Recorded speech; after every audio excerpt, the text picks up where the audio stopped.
Shalom, terima kasih sudah meluangkan waktu sejenak tengah kesibukan Anda untuk duduk mendengarkan serta merenungkan kebenaran firman Tuhan.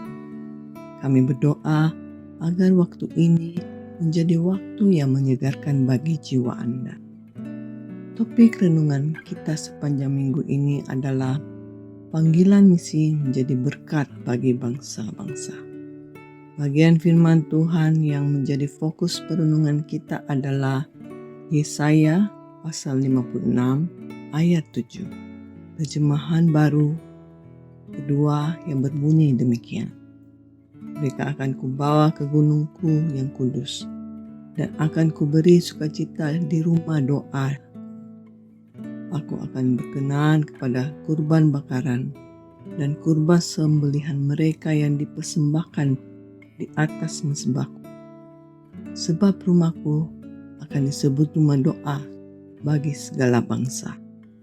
Jemaat yang dikasihi Tuhan, seringkali tanpa sadar kita terjebak dalam mentalitas eksklusif sebagai orang percaya. Kita merasa nyaman berkumpul dengan sesama kita, menyanyikan lagu yang kita suka, dan berdoa untuk kebutuhan kelompok kita sendiri. Kita membangun tembok yang tinggi sehingga orang di luar sana merasa asing dengan Tuhan yang kita sembah. Namun, jauh sebelum perjanjian baru dimulai, Nabi Yesaya telah menubuatkan sebuah visi misi yang radikal. Tuhan menyatakan bahwa hatinya tidak pernah hanya tertuju pada satu kelompok etnis saja atau Israel, melainkan terbuka lebar bagi orang-orang asing, bagi segala bangsa. Konteks ayat ini, Yesaya pasal 56 ayat 1-8 berbicara tentang keselamatan bagi orang asing yang mau mengikut Tuhan. Perhatikan 3 kata kerja aktif yang dilakukan Tuhan bagi bangsa-bangsa lain di ayat 7. Akan kubawa berarti Tuhan sendiri yang berinisiatif menarik bangsa-bangsa datang kepadanya.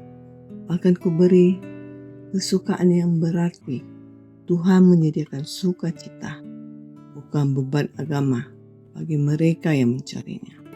Aku akan berkenan yang berarti di mana mereka terima oleh Tuhan.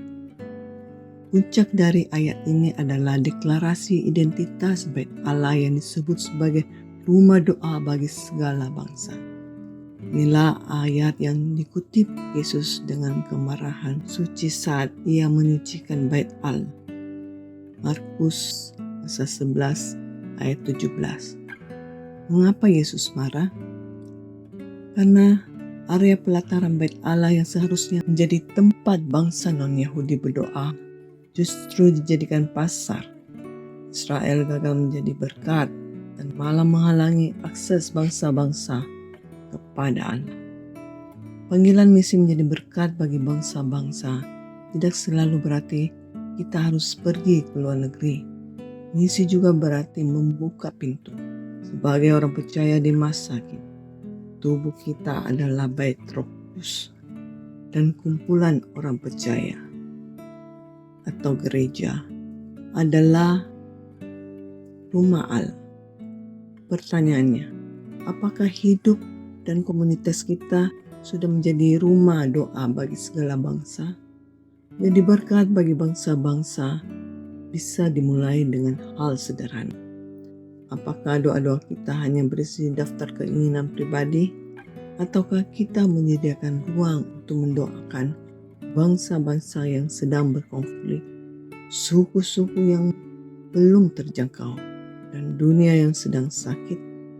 Apakah kita ramah dan menerima orang-orang yang berbeda dari kita, beda suku, budaya, atau latar belakang sosial? Tuhan rindu memakai kita bukan sebagai tembok pembatas, melainkan sebagai jembatan penghubung agar orang lain bisa merasakan sukacita di rumah Tuhan. Mari kita merenungkan sejenak Jika Tuhan memeriksa isi doa-doa saya seminggu ini, berapa persen yang berfokus pada diri sendiri dan berapa persen yang berfokus pada keselamatan orang lain atau bangsa-bangsa? Apakah ada sikap atau prasangka di dalam diri saya yang mungkin menghalangi orang dari latar belakang tertentu untuk melihat kasih Tuhan? Mari kita berdoa. Bapa Surgawi, terima kasih karena Engkau adalah Tuhan yang inklusif, yang mengasihi seluruh dunia, termasuk kami yang berdosa ini. Ampuni kami jika selama ini kami membuat rumah-Mu menjadi sempit dengan keegoisan kami. Hancurkan tembok prasangka dalam hati kami. Perluaslah kapasitas hati kami agar bisa menampung bangsa-bangsa dalam doa-doa kami. Jadikan hidup kami rumah doa-Mu, di mana orang-orang yang belum mengenal-Mu bisa menemukan jalan untuk datang kepadamu dan bersukacita. Dalam nama Yesus, Sang Juru Selamat dunia, kami berdoa. Amin. Kiranya renungan hari ini boleh menuntun langkah kita sepanjang hari ini. Selamat beraktivitas dan sampai jumpa lagi dalam renungan kita bersama esok hari. Tuhan Yesus memberkati.